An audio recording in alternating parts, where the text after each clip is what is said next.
Bebe. Ah. Pagpili og number 1 to 100. 5.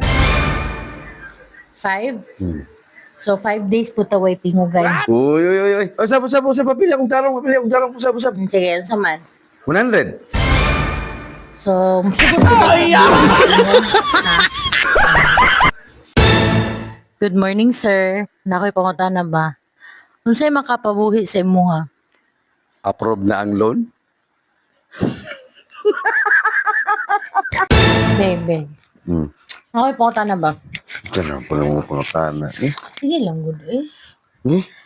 About man sa akong batasan. So, unsa pa man sa akong batasan na dili kaganahan? Di ka masuko. Dili lagi kay syempre para man ni sa tuwa para malini mo ibaguhon ako. So unsa man? Katong batasan ni mga kuhan. Oh my God. Oh. So napad ay ha. Napad jud ay ko dapat baguhon. Unsa pa man day kulang? Ha, gibago naman ako tanan.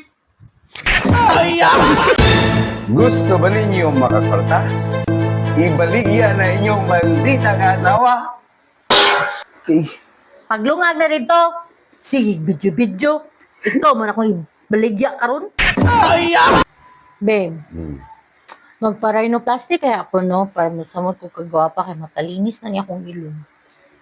Pilisin na lang tanan, babe. Pati mong batasan. Para masamot ka kagwapa. Uy, ganyan. Wa diri bantay mo tapal ka sa pagtulog ha. Babe, nakoy pangutan na ba? Minsan naman po, hanap pa naman mga pangutana. Mutuo ka ng word na regret or pagmahay? Pangutana magana. Wala lang. Eh kung ako no, mutuo jud ko.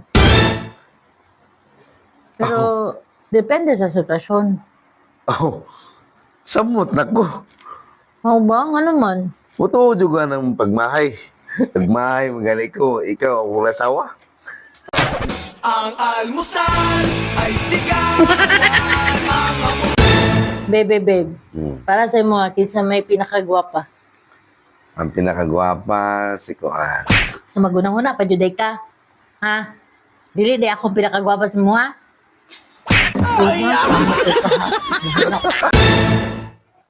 Uy, babe. Ano magsige man kagtasuko? Ay suko ko sa kalibutan. Pinyag masuko ka sa kalibutan. Ako rin yung pahimungtan. Alangan, ikaw man akong kalibutan. Hmm? We never fall.